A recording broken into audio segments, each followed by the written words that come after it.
Российский экологический оператор вложит 2 миллиарда 750 миллионов рублей в мусоперерабатывающие заводы в Коми.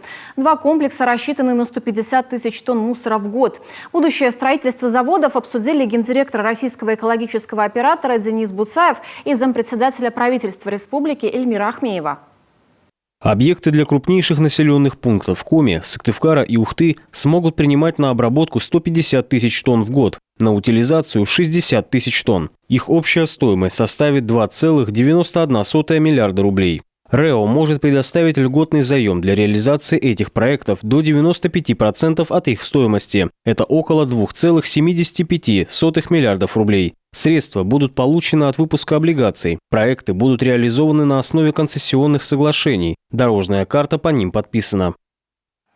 В Сыктывкаре построят комплекс стоимостью 1 830 миллионов рублей. Мощность обработки – 100 тысяч тонн в год. Утилизация – 40 тысяч тонн. Стоимость объекта для нужд Ухты – 1 080 миллионов. Он сможет обрабатывать 50 тысяч тонн и еще 20 тысяч тонн утилизировать.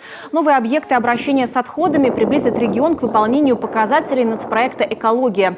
Напомним, согласно нему на сортировку должно отправляться 100% отходов, а захоронение отходов на полигонах должно снизиться до 50%.